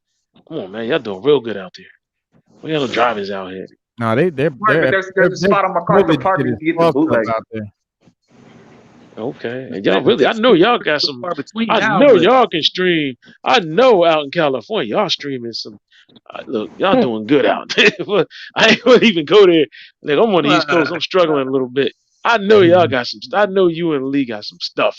Y'all got some ways to see some stuff. I know. I can't. Yeah, HBO Max, man. I pay for my shit. Yep, that's how I think. OG Lee, it's not wrong with it, man. I love the movies. Listen, y'all don't want to see my movie collection. I got a serious movie collection. I'm a fan, brother. Yeah, I'm a fan, brother. So I'm mumbling my way through it. Like I said, I'm going to thoroughly enjoy it when it come out on Blu-ray because I'm going to go buy it. Actually, I'm gonna buy that 4K, so I can stream it. I'm allowed to stream because I'm gonna go buy it anyway, so it don't make a difference, especially if I like. Right. But if we want to talk about, I wanted to talk about some of the lesser known D-list characters that made Suicide Squad, like Peacemaker, Polka Dot Man, Ratcatcher, Thinker, start a movie. You know, Ratcatcher. The Ratcatcher that's in this movie is actually the daughter of the original Ratcatcher. Yeah. Yeah, the original Ratcatcher. Yeah, they say which they is call part it of Ratcatcher too. They say it. Yes, that's exactly what they call it. That's what they call it. Yes. Now that is only for the DC cinematic multiverse. That is not for the comics. So in the comics, there is no Ratcatcher 2. That's only for the cinematic universe. There might be later on they might introduce her. Speaking of comics, the starfish on the face thing. That's from DC. Starro. That was real. That's Starro. That's Starro. Right. But remember in the comics, like all the heroes had one on their face. Word. Yeah, that's Starro the Conqueror. Like first Justice League, straight up off the Brave and the Bold. Starro. That's Starro the Conqueror. Starro is actually one of the most powerful. I'll put it to you like this: if Professor X is an 11 mega mutant, Starro is two times above that. With mind control. But only with mind control. So like Starro can control anybody's mind and do it in the snap of a finger or blink of an eye from multiple distances, and Starro will they have to or put seizes a thing on their face. Yes. Once the thing's on your face, Starro can control you. Okay, that's a wrap. It's kind of funny. Before I got into Starro, I always considered the Black Mercy like a bite off of that Alan Moore's Black Mercy from the man who has everything, the classic Justice League story where Superman got the Black Mercy for the gift. I can go with that. I can go with that. It was reversed because I actually learned that story prior to learning like Justice League #1 and the Brave and the Bold joints. Yeah, we got Polka Dot Man. We got Polka Dot Man. Abner Krill, who can turn polka dots covering his costume into various devices. That was dope. Like, you know, as a basically they were just pulling out a bunch of D-list villains from like the Batman mythos, but really fleshing them out. Like when I was sitting up there in the theater, I know people in the back was like annoyed at me and everything. I don't care, you know what I'm saying? That Calendar Man up there, I was like, "What's up, Calendar Man?" You know what I'm saying? Like, it was good to see these characters get fleshed out. Now, Peacemaker is a ruthless killer who believes in making peace in any extreme. Basically, Peacemaker is Punisher from the Marvel Cinematic Universe, but just more extreme than the Punisher. Like, you know, Peacemaker believes in peace through war. That's just exactly what Peacemaker does. But they don't tell you how dope Peacemaker is. That's the part they don't get to. Watch how Stu make every character a counterpart to Marvel, but way more powerful or way more extreme. This is true. Watch how Stu do it. This is true. I mean, let's take a look at right here.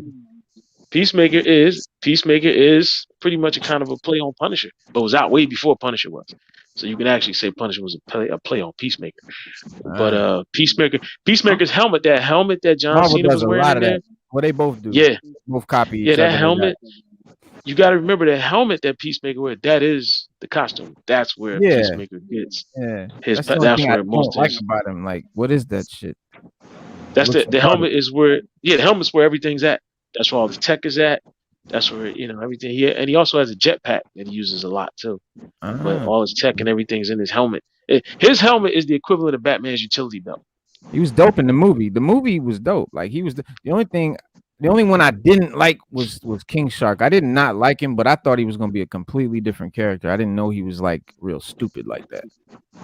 I thought he was going to be. Not really. No, he's not. They just made him dumb. I don't know why they did that. He's not really dumb in the comics. He's not dumb in the comics, man. In the comics, he can't be like that because if he's got his own series and all that, that ain't gonna. Not dumb like comics, man. Yeah, see. Yeah. Well, he spawned from the shark god who dwells in the Hawaiian Islands. Stallone voiced him. His first appearance was Superboy #0, and that's the Cook's Pick of the Week. And that's back in 1994.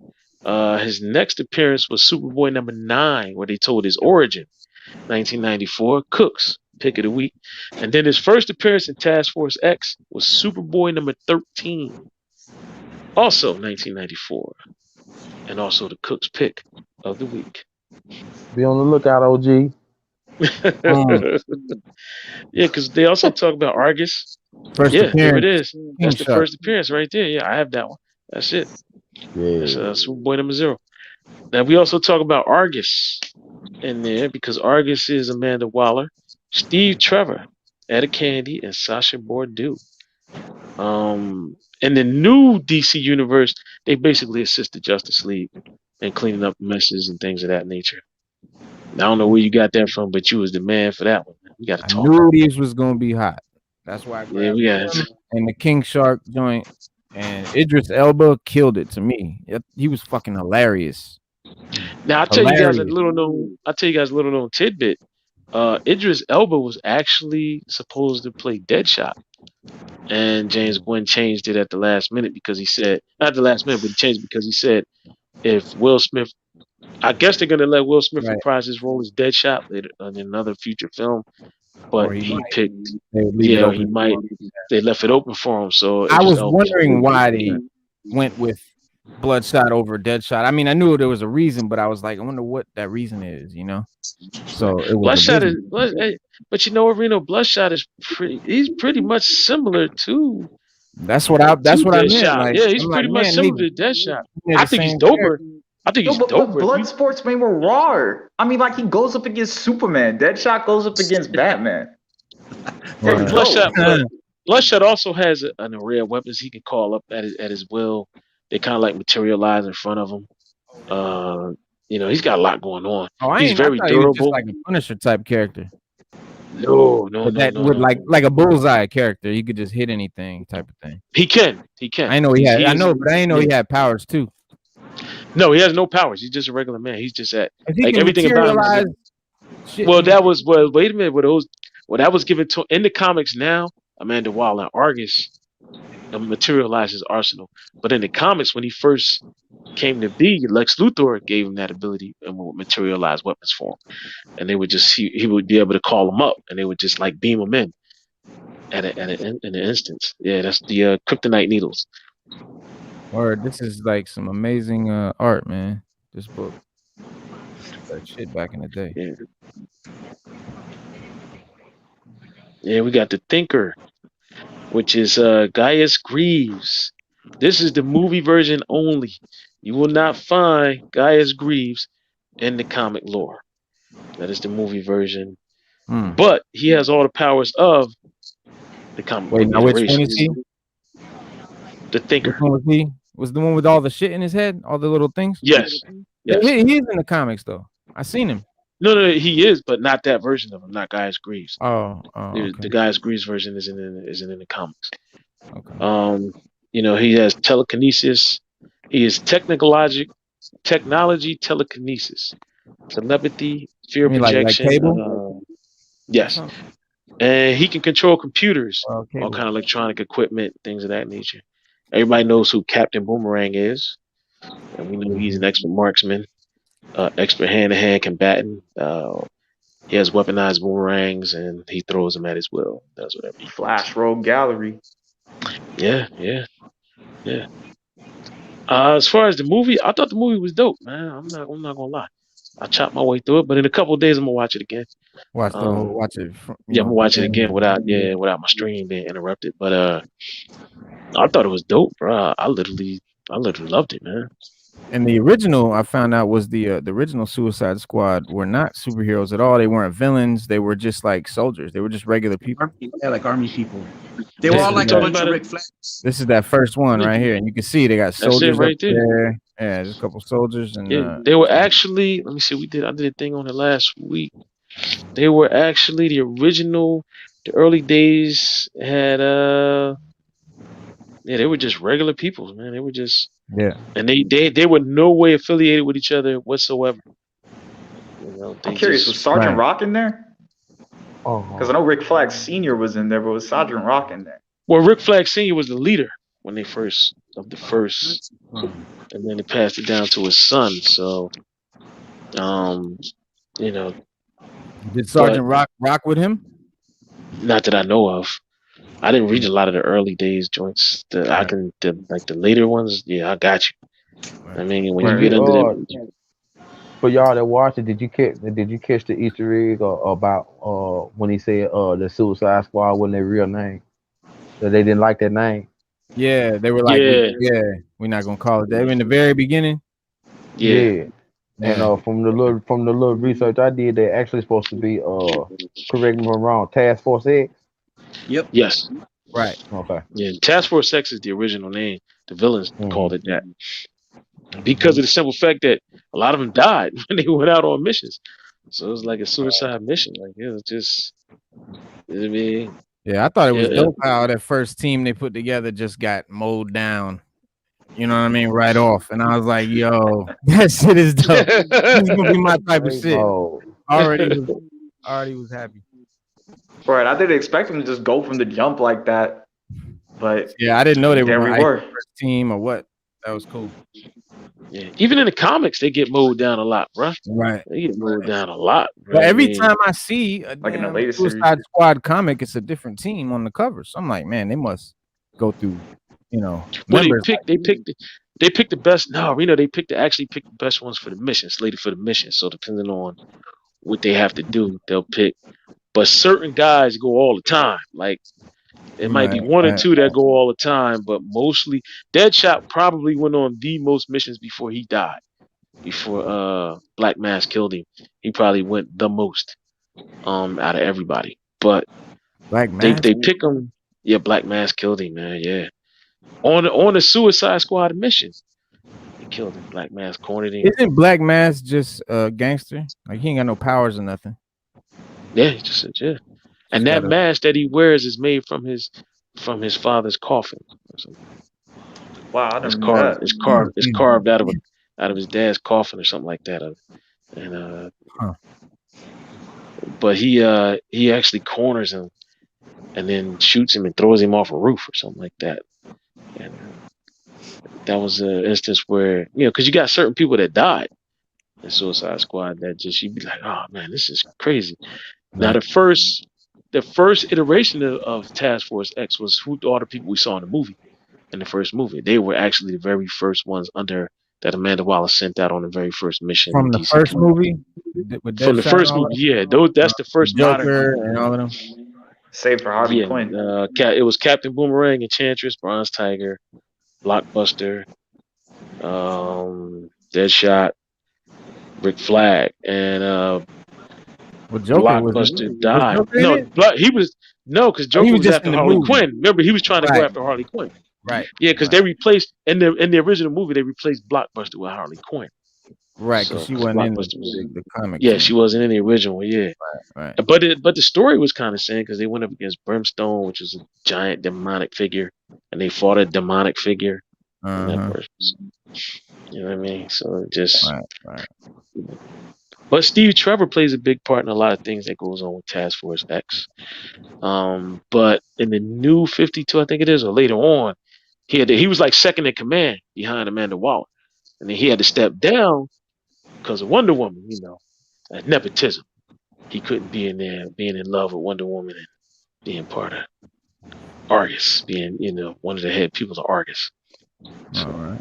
JJ all day in the building. What's good, man? Salute. Of course. Yeah, what up, Cooks? What's up, everybody on the panel? What's going on? Lito's Way said Harley's a staple, Deadshot's a staple. Yep. Peacemaker is a lot more on the nose and gimmicky than Punisher. Yeah, well, Peacemaker was a little bit, gimmicky. Yeah, I can see that. Yeah, Peacemaker was a little. But I dug it. James Gunn is dope to me, because the Guardians of the Galaxy movies were my favorite of all the MCU joints. And so I was expecting this to be dope, and it was. Now moving forward, Reno, do you think that this will be because I think Guardians is going to be done after this next movie. Yeah, well, Guardians changed the game for the MCU because after the Guardians, everything was a comedy. They tried to redo that formula because it was like a breakout hit. It was so it was so successful that they really tried to kind of copy that formula, and so it kind of changed everything. Not necessarily for the better. I think they should have stuck, left that to the Guardians movies. Thor was always a little bit funny, but so I'm wondering if DC is going to do that same thing. You know what I mean? Because DC's always been like a darker tone, especially with the movies and all of that. I hope that this doesn't change that vibe. You know what I mean? Because so far, the DC movies haven't been really satisfied with the success. I can say. I've been satisfied with the product. I can't say I hate him. I can't say I hate him. I like them too. Yeah. I like Superman Returns, and I like Superman. Yeah, I like. I mean, Man of Steel is my favorite. I thought that was hot. Yeah, that's my favorite. Yeah, I was like, yo, this is dope. I still say Superman 2 is my favorite Superman movie. I don't know. It might be. I have to watch it again. But Zod was just too dope, man. That first one, man. I was like, man, he was dope. Yeah, Zod was like a dark Superman, man. That shit was dope. All it was missing was the black suit. Yeah, Zod was dope in this movie. Hell yeah, he was. Yeah, but the original Zod, you can't beat him. Can't beat the original Zod. That was my man. Yeah, boy. That's my man. Son of Jor-El, kneel, bow. Word. that was my man. Take me to this Superman. he was just so proper. He stood up tall and everything. He was like, you said you mimic me, Lex Luthor, Zod. I am your ruler. All I can see is the Phantom Zone just. Yeah, that was dope, bro. That was dope. It's cheesy, but it's dope. It was in that glass. Yeah, it's like glass. Yeah, it's cheesy. Still dope, right, it's cheesy, but it's dope. Yeah, it's cheesy. It was, man.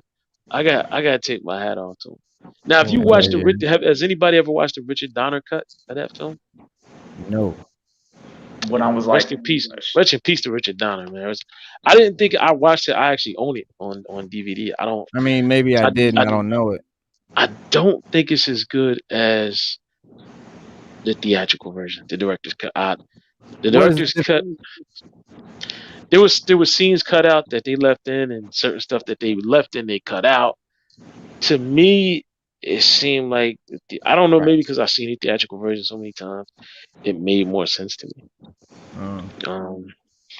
But the director's cut, the Richard Donner cut, it went into more of the Lois Lane Superman stuff, like them falling in love, and like it really gave more detail of that, and her trying to figure out, like she really figured out he was Superman, but was trying to prove it more. Zod, they had like a thing where they showed more Zod and stuff on Krypton. I want to see more Zod, more Krypton, more. You know. Yeah, what I mean? They did a lot more with that. Yeah, so I always feel like it's not enough Krypton in the movies. Nah, yeah, you got that with Man of Steel. Man of Steel, right? That's what I loved about it, man. They really got deep and went into the whole, all that lore and shit. So Lee, what do you think, man, about Suicide Squad? But with Cena portraying Peacemaker, I just want to get on that real quick. Like when he came on the screen, I was like, okay, Cena sucks. You already know. But at the end of the day, I looked at the way that he was intertwined with the character, and I was getting Robert Downey Jr. and him portraying Iron Man is like, yo, this is the perfect dude to play this guy off tops. Because the reason why I stopped reading the recent iteration of Suicide Squad is because they got Peacemaker all up in it. I don't like Peacemaker. And I'm just like, yo, like this Cena, I don't like Cena, and he's playing him perfect. I'm just like, oh, okay, this is great. Like he's a real company man here, you know what I mean? He'll do whatever for the company. So you feel like they just really off of that, like, okay, so they have perfect casting already from the jump. Idris Elba is Bloodsport. Like, dude, like the little barb that he was having back and forth with his daughter at the beginning, I was like, yo, like this is straight up legit. Like I could see this legitimately happening. You know what I'm saying? He played his character on point. His phobia that got expressed throughout the film. I was like, yo, like he's keeping it real. Like that's how I feel when I get around roaches, having grown up around them and everything. You know what I'm saying? Like I get it. You know what I mean? Ratcatcher. she stole the film. And in my humble opinion, she was like the dark horse sleeper character that really had the most soul. She actually defeated the big boss, and Harley Quinn was she kind of like, you know, like put the bushel over Ratcatcher's light, and that was foul. Like Harley Quinn, Rick Flag, and Captain Boomerang should have stayed in that other movie because they had their moment, they had their chance to shine. They did not need to be here in this film. Well, Harley's and so the points that were dedicated to Harley Quinn, like Harley, it was like 30, 40 minutes. Harley, go ahead. That's their big star. I mean, of course they're gonna put her in. Yeah, Margot Robbie is. Birds of Prey was garbage. Birds of Prey was garbage, and it got panned. I panned that shit. Birds of Prey was not garbage. It wasn't that bad. That was one of the better ones. That movie was bad. For real, explain that. The dubstep shit, like the electronic music. Hang on, but I'm not gonna get on Birds of Prey. Too much importance on all that stuff. You know, it was just overall, it was not a bad movie. As far as, you know, Harley Quinn goes, the acting was terrible. They ruined the best Batgirl. Like that movie was trash. They even ruined Huntress. I love her. All right, so ruin Helena. Cooks and Lee, as wrestling fans, what do y'all think about John Cena and his acting, his movies and whatnot? Because I never was a wrestling fan. Well, I was a wrestling fan, but I wasn't a wrestling fan during his era. Like I was into wrestling when I was little, like around like, you know, Andre the Giant, you know, Hulk Hogan, and Sting, and Ric Flair, and all that. What do y'all feel about him acting? You go first, Lee. Well, okay, I like his movie, The Marine. Right? Was it The Marine that? I think that was his first joint. That was the first one, right? That was dope. Yeah, that was dope. Okay, like because of that, I thought, all right, this dude's cool. I like him as a wrestler. I thought he was awesome in this movie. It's funny as hell. It's funny to hear him cuss so much because his character on wrestling, you know, he's Mr. Clean, you know, for the kids and all that, which is awesome, and he's real charitable. To like Make-A-Wish, like you just don't picture him just F-bombing, you know, every fucking other sentence. Oh, okay, right. My goal is to bring, for him to say, my goal is to bring peace, no matter how many men, women, and children I have to kill to do it. Like, and like Peacemaker. That's Peacemaker. That's Peacemaker in a nutshell, man. Like it's funny peace under any you know what I'm saying? Yeah. Like to hear him talk like that and stuff. I don't know, man. I can't picture anyone else playing that character because I saw John Cena. Like I could picture Cooks playing that character. Well, yeah, of course. I can picture Cooks being Peacemaker. You actually mentioned the wrestler before, right? I like John. Listen, I like John Cena when he was in Kindergarten Cop. I like that, man. I thought that was great, man. I thought he was. That was Schwarzenegger. Arnold Schwarzenegger, man. Oh, my bad. No, I'm just kidding. I thought he did a reboot or something. I was like, oh, no, I'm just kidding. I know that's up his alley. Now Cena as an actor, I like Cena, man. I think he's okay. I think he's all right as an actor. See, I like comedic roles. You know what I'm saying? Like, I don't want to see him all of a sudden become a serious action star. Yeah, that wouldn't. Well, see, that wouldn't do it for me. Yeah. I thought that's what he was doing. So good at it. I thought the Marine and all of that. I thought he was a serious action star. Oh, what about Stone Cold? What about Stone Cold? Stone Cold got some good. Stone Cold. Wait, I was trying to. What did you say, Lee? That he's naturally funny. Like he has that ability. So he's funny in those movies. Because I'm gonna be honest, I didn't really watch, the Marine or Marine 2 or 3 or however many they did. Like I didn't. First one, bro. Right. He's only in the first one is the best one. Okay. First one. He's only in the first one. Okay. He's only in the first one. All right, Cooks. What did you think about it? I mean, what do you think about him as an actor? Period. And what about him in the movie? As an actor, period. I like him because he's good at following the script. You know what I mean? Like he's good at following directions. You know what I'm saying? That's one thing about John Cena I always love. He's good about following directions. You know what I'm saying? He's good about following, you know what I mean? Like he good at that.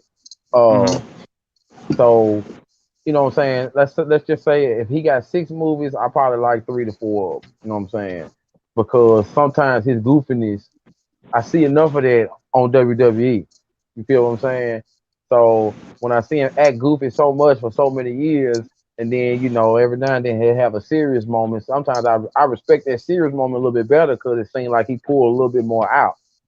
So with that being said, when it came to the Peacemaker character, I didn't like it for the first couple minutes until when he made it to that jungle and he said, "Kill any man, woman, child." When he said that, it seemed like his whole persona kind of changed a little bit, and it was all about let's get the mission done. He made a little joke here and there, whatever, but the toughness came more. The more of his toughness came out in the character that I guess he put in there.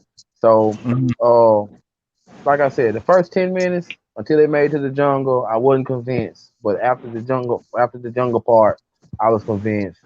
I enjoyed it. You know what I mean? I watched it all the way to the post credits. So I can honestly say I enjoyed it. I enjoyed him as an actor. Peacemaker. Yeah. That's what's up. That's what's up. Yeah, I definitely like that first introduction where him and Deadshot are talking in the jungle and like competing. You know what I mean? Like who can shoot, you know what I mean? That shit was dope. Overall, I think it was a great movie. James Gunn did his thing. Yeah, man. He did a good job, man. He did a good job, Reno. I really agree with you on that one. Yeah. Now, do you think moving forward? He's going to either do other DC movies or even like another Suicide Squad? 'Cause like I said, after this movie, third Guardians movie, he's done. Because even Batista said he's done after this next Guardians. Batista's done. Yeah, Batista ain't doing it no more. Yeah, he said he's not doing it. If you want to see Batista, he's on a show called C on Apple TV that is insanely good, phenomenal. Jason Momoa dude who played Aquaman. Drogo in Game of Thrones. It's called S-E-E, like you see with your eyes. Yeah. Oh yeah. I haven't watched that yet. Man, that shit is hard, bro. It's a post-apocalyptic future, like generations into the future, where people have been blind for generations. The entire population of the Earth, everyone's blind. No one can see. And generations in, they've got this whole different culture. Different ways they see everything, and believe in and what they believe about the past and all of that. And you can see like a little bit of rubble, like ruins from old skyscrapers and shit. It's dope. But then one day this man is born and he can see. First person on earth to be born that can see. And as he grows up, every woman he impregnates, their kids can see. So he wants to like rebuild the earth population. But he's doing it in it. But yeah, like that's how I don't want to ruin it for you, and go beyond that. But when the twist and the way they twisted at the end, bro, like it's just phenomenal. The way they be fighting and shit, like they have battles, like straight up wars, like sword fights and all of that. Yeah, but everyone's blind. Right, but everyone's blind. So the way they choreographed that and made it work, and how they like listened for each other and shit, man, I'm telling you, man, that's one of the coolest shits out. Dave Bautista is gonna be the big bad guy in the second season, opposite Jason Momoa. So that's gonna be phenomenal. There's a trailer out. But yeah, I think James Gunn, he if this movie's ends up being as successful as they want it to be, he might do the sequel. Like he did Guardians. He did 2-3 Guardians movies, whatever. He might do that with DC too. I just, there's no way to tell. I think it'll depend on, the success of this movie. Whether or not, he continues to, do Suicide Squad movies or movies with DC at all. I hope so.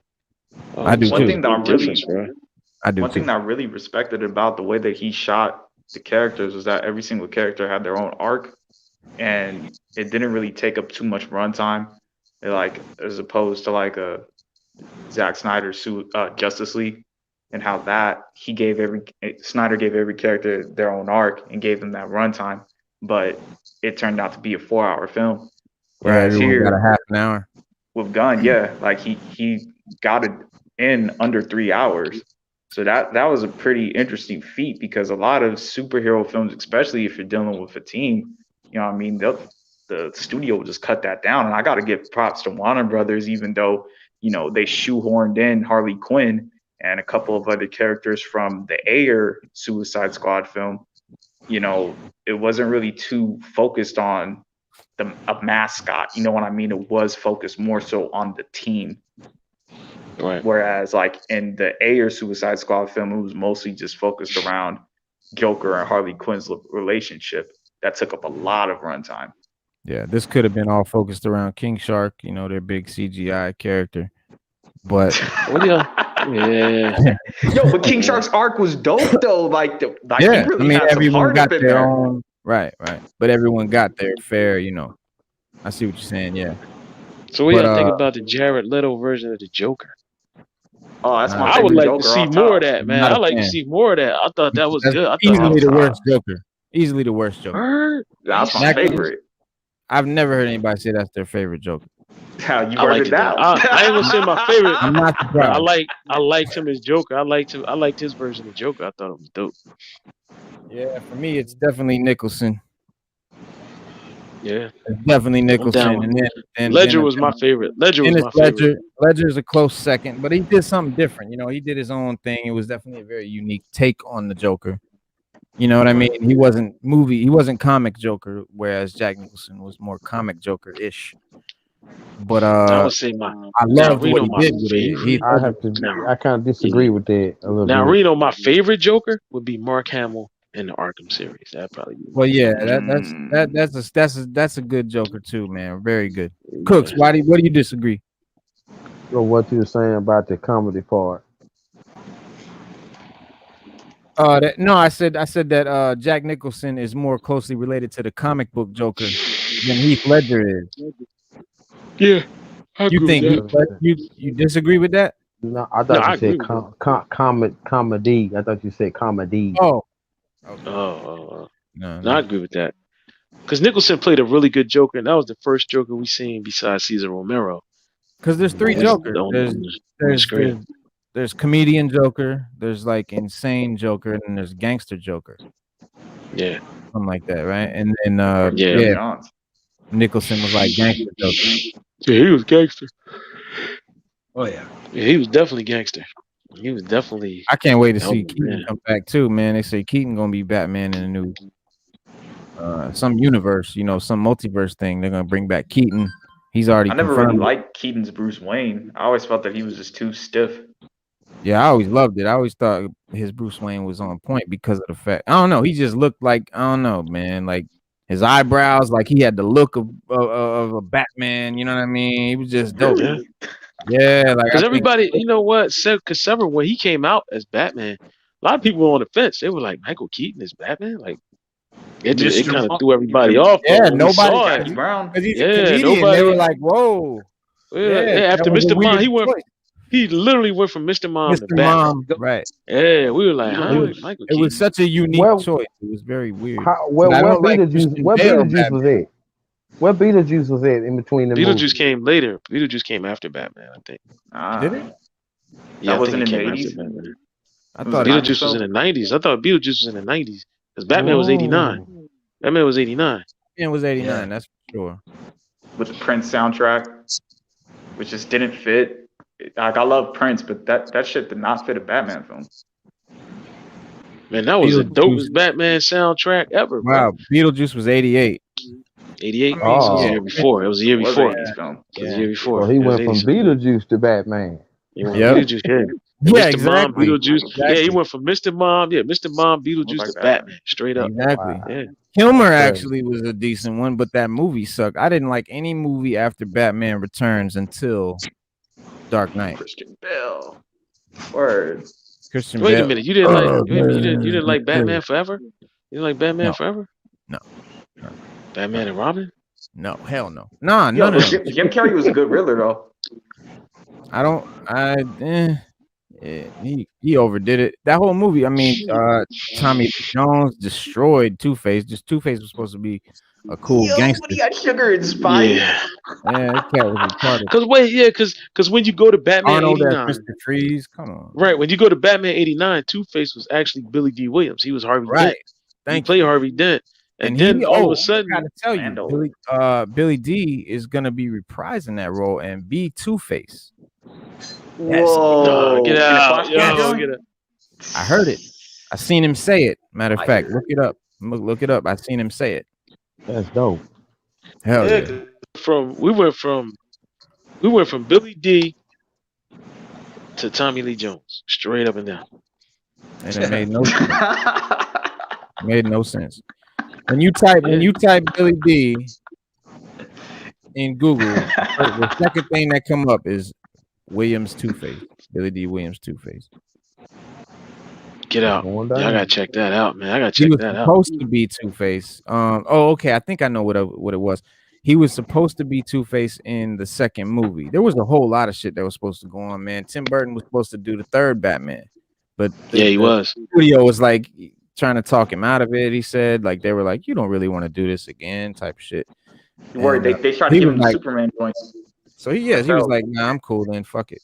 And he left. I don't even get what happened because he was doing a great job. The first two movies were great. Like Danny DeVito was the Penguin, that caught everybody by surprise. That was before the internet, before stuff got leaked. When they showed that trailer, we were all like, whoa, is that Danny DeVito? We're like, yo, right. It didn't even look like Danny DeVito. I remember hearing about when the first movie came out. I remember hearing Danny DeVito is gonna be the Penguin, right? And Michelle Pfeiffer gonna be Catwoman, and then they're gonna do a Riddler one, and Two-Face and Mr. Freeze and all of that way before they did them. And I thought it was like too good to be true, and it kind of was. And it was with the bat nipples. Right, nipples on the Oh man, what's going on? Because Arnold played a good Mr. Freeze, but the movie you could keep Uma Thurman and you could keep Batgirl. If you take those out, you gotta have Bane. Yeah, Bane was just why did they do that to Bane? It was I don't know what that was because Bane is one of my favorite characters, and that was not. Yeah, that was not. They never. Bane is a standalone. He's a standalone Batman villain. Like I don't understand, and he's Spanish. Like I don't get that. Why he's Spanish? Like I don't get that. I just don't. It just bothers me every time I see Bane on the movie screen, and he's not Spanish. They don't talk about Santa Prisca. They give him no justice. They should have did his whole origin, man. That's Bane right there.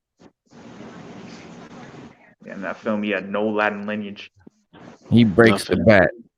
Yeah, and he wears a luchador mask. And he wears a luchador mask. Come on. Yeah, that's what I'm saying. Yeah. Costume is based on a luchador costume. You got the unitard and all of that. Yeah. Bane is dope, man. Even in Injustice, when you play the video game, he's dope in the game. Like, I'm glad they at least made sure that they made him smart, because in the cartoons and shit, they always make him like he's a big dummy, like he's Juggernaut or something, like he's like a side guy, like a thug. Well, he's not a thug. He's a leader. He's not a thug. Yeah, he's a boss. Yeah, Bane is a boss. Yeah, straight up. He remind me of OG Lee. Wow, right on.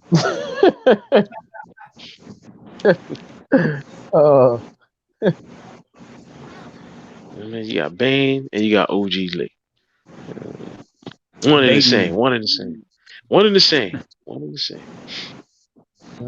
OG Bane, you know what I mean? Yeah, OG Bane Lee. OG Bane Lee. Damn, so those dark things you did in your past landed you in San Prisca, huh? Exactly. I was wearing a mask. Yeah, he had his luchador mask and everything. Don't sleep. Do not sleep. Don't sleep on OG Lee. All right, y'all. That was a dope show. Thank y'all for coming, man. We had a good talk. I'm glad everybody, got their points across. Things get that was heated. A great but, debate, man. That was a great debate, man. Healthy debates. That was fun. I like watching from the fence. Yeah, that's you. Yeah. He sit there. No, you lying. Yeah, he inspected Dex syndrome. Yeah, take you to court after that. What you play after that? Because he the inspector. Yeah. Like doing Word. Yeah, and OG Lee, he is a psychopathic thinker. Word. Yo, all right, y'all, man. I'll see y'all Wednesday, man. We're gonna be back Wednesday, 6:30 p.m. for a new Comic Book Day indie review. And of course, catch me on Instagram, 6th Element Comics, 6th_element_comics, where I sell all of these beautiful joints you see behind you. Whoa. Hey, wait a minute. Wait. You pointed and then you put your hand down. See how I went like that? Yeah, you went up and then you went down. You was like these, then you was like no D's. Right. So you mean none of that up top this is for sale area. This is that area. That's the sell area. Okay. Right here across that bar, you see that wooden bar right there. You see them stacks, these stacks right here. Those are shit that's sold that's gonna be packaged and shipped out tomorrow. Right. Yeah. Okay. So we just wanted to make sure because you pointed up. You see all these boxes here. Yeah, some people might get confused. They might be like, "Well, I want that one right there on the wall, that Wolverine right there." This is not the fair. You don't get to pick one off the wall. Hey, don't y'all forget about Free Comic Book Day coming up. And Free Comic Book Day is Saturday. When is it? The 14th or something like that? 14th. Hell yeah. Get to your local comic shop. Get the book. I'm going to 3 of mine. So, yeah. I'm popping in 3 different shops. Get your book. Get your free joint. You ain't no joke, man. No, I got to go to all 3 of my shits. Because, I'm going to they do different things, different promotions. Do they? Well, yeah, of course. Every shop. I always thought everybody. I thought they always gave out the same stuff at every shop. No, I mean, there's the same stuff that the companies give them to give out, but they all do their own extra shit. Their little or whatever they do differently. Like for instance, last when the Comic Book Day was supposed to happen on the normal day, my shop wasn't doing nothing, but some shops were doing stuff anyway. They were like, we still recognizing the day, and you know what I mean. Like I believe Muncie might have done right. Yeah, he did a few little things. Something little, like. But we definitely gonna film that, and that's gonna be we're gonna show that footage on Monday. We're gonna definitely do that. Everybody get your footage, man, and put it together. We'll put something together. That'll be dope. That'd be dope. Yeah, that'd be dope. Yeah. Yo, thank y'all, man. D Cole in the building. Salute Nathan in the building. Marky Ron, Ziegler, JJ all day. Lito's Way, Master Capone, Master. Angelo Bolanos, of course, DJ Tiger, and who else? That's about it, man. I guess that's everybody that was here, man. Salute everybody. Oh, Grimy Grizzler, man. Everybody came through, man. Carlos in the building, man. Salute to everybody. Black Mist, Slick Nick, yo, thank you, thank everybody. Marquelin Sigler. I said it, but I said Marquelin. It was Marquelin, right? My bad. Oh. Yo, it's Marquelin. Yo, no disrespect, fam. Yo, thank you for coming, everybody. Salute, and we will see y'all Wednesday, man, for new Comic Book Day indie review. All right. Salute.